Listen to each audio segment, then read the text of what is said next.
Shadow work isn't about fixing yourself. It's really not even about healing yourself. It's about re-owning and integrating the parts of yourself that you have rejected or deemed unlovable, unlikable, not good, too needy, too much. Really all the parts of us that was not acceptable, specifically in our early childhood and our formative years in social circles. Hey, I'm Jamie. I am the heart and mind behind Liminal Travel, and today we're going to talk about how to travel inward. Here at Liminal Travel, we think it's important not just traveling out into the world and how we travel through our life, but really going inward and finding those liminal spaces within that we can move through and identify what was and maybe start to prepare for what will be. That's liminal. So shadow work is a term coined by Carl Jung. He was a student of Freud.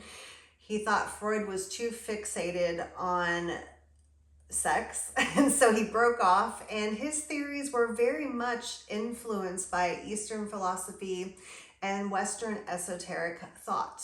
After his death, they found a lot more writings that confirmed this. While he was practicing, it was more on the down low. So I think Carl probably had some shadow stuff as well.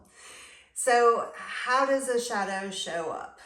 Well, often it's triggered externally. Since it's something out of sight, out of mind, and hidden within, we don't know it's even there sometimes, but we can start to get glimpses of what our shadow is based on reactions we have to other people, places, and things. Triggers, something that triggers us externally, where we have that moment where we go, ugh. Or also, ah.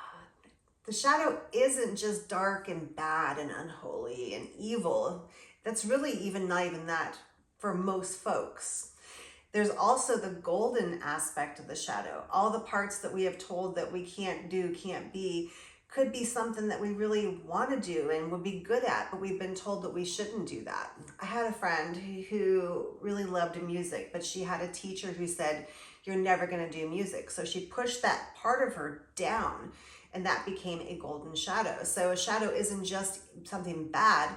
It could be something that you've been told you're not good enough for. And now it's kind of stuffed away and it's not a part of who you are anymore. So when we do this shadow work, this shadow integration, it's about excavating parts of ourselves that we've pushed away but are still very much there and wanting out. Carl said, whatever we don't address will come to us as fate out in the world. So people start to mirror back to us the parts of us that we have not integrated. So I always think that I've done a lot of work and I'm in a good spot, but I still get triggered by certain things, right?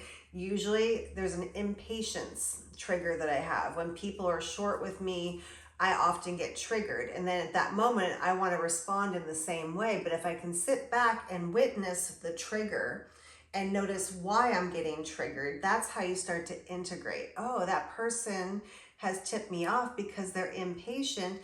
There's really a part of me who's also impatient, but I'm not allowed to feel that impatience, because if I'm impatient, I'm a bad mother, I'm a bad teacher, I'm not a good yogi. So we push it down and say, I'm not that. But we are that. We are multifaceted humans with all kinds of good and bad and everything in between. And there are many different ways to work with shadow. If you have some of the darker, harder, stickier, familial ones, I would recommend go seeing a therapist. They will be great to keep safe space for you to excavate some of the darker things. But if you want to start on the lighter side, which I would recommend, stick with the triggers that are easier and not as sticky. What I mean by that is heavy trauma, hard things that need to be integrated in a slow, mindful way. But if you get triggered by like that girl who is too loud and you're like, God, she's so loud, I wish she would just stop being so loud.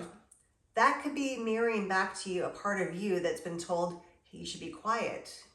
Good girls are quiet and meek and right. Hopefully you get what I'm saying here. So also too, our shadow can hide our creativity. So it can hide our gifts, it can hide our voice, it can hide our leadership. There's a lot of things that get shoved down, and this work is to bring it back up and integrate it. So I've talked about triggers, also too, judgments. Where are your judgments at? When you find yourself being judgy, I know I am too, that could also point out some of the things that you have not integrated. Also, emotional intensity. So if you feel like you're having some strong emotions coming out that may feel not congruent to the situation you're in, that could be your shadow coming up and getting triggered. Also, too, when you're looking at shadows, you want to look at patterns of reactivity or patterns. If it's an isolated incident, there are just assholes in the world and there are hard things that happen. So you could be completely responding to something that's legitimately happening in your environment. But if you find yourself continually getting triggered by the same pattern, there is something that's being awoken within you that needs to be excavated and leaned into and find out why. Often you'll find it was pushed down for survival. We are at our base needs in group, out group. If we're not in group, we are rejected and we are not safe, especially when we're little, especially in our family of origin. So we're going to start to modify our behavior, especially when we're little, to be taken care of, to be loved, to be protected. But now that we're grown people, right, these same patterns can start to be played out. And so shadow work is reclaiming them, integrating them, and knowing that we're good, even with all the ugly stuff, even with the good stuff. Again, multidimensional. So here's some questions I'd like you to kind of think about. I'm going to give you 3 of them. So if you're doing note taking, so the first question is, what traits trigger me in others? So when you are looking at people and interacting with people, what people do you not like? What patterns or things about those people do you not like? And see if you can find a vein of it being a pattern or a theme. Second question, what part of me feels unacceptable? So what part of you do you kind of like hide? Do you mask up when you go out? The part of you that you think that's like kind of gross or not good enough. And then the third question, what am I exhausted from pretending not to be? So to pretend to not be things can wear you out energetically. To hold it in, to play the part, it's exhausting. So what area of your life are you feeling exhausted? In what relationships are you feeling exhausted? It takes a lot of work to wear the mask, to own the persona. And shadow work is really about unmasking ourselves and showing up exactly who we are, good, bad, and ugly.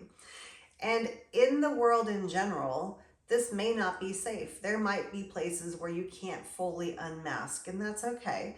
But finding people, places, and situations to where you can put those masks down, this is going to start to liberate your shadow as well. If you are looking to work on shadow integration and you're not sure where to start, let me give you some resources. Number 1, go find a therapist. I have a couple recommendations if you need one, if you're local. If not, go talk to your insurance. Number 2, you can get books on this. Again, if you're reading about shadow work, it's not doing shadow work, but at least can give you a theory about how to do it, what it looks like, what it may unfold as. If you're looking for a good book recommendation, my favorite is Existential Kink by Carolyn Elliott. It's not for everybody. The book itself triggers people. If you have intense trauma, the book may not be the best recommendation for you. And shadow work in general may not be the best for you if you're working through trauma or have not worked through trauma yet. Number 3, come work with me. I have been doing this work day in, day out since 2019 when I got sober. And this has been one of the practices that has really helped me to embody all the parts of me. So book a session with me, a 15-minute free consult. Let's talk about where you're at and see if I can help you in some way, shape, or form. I hope this was informational. If you have any further questions, put them down below, and I hope to see you again. Thank you for tuning in.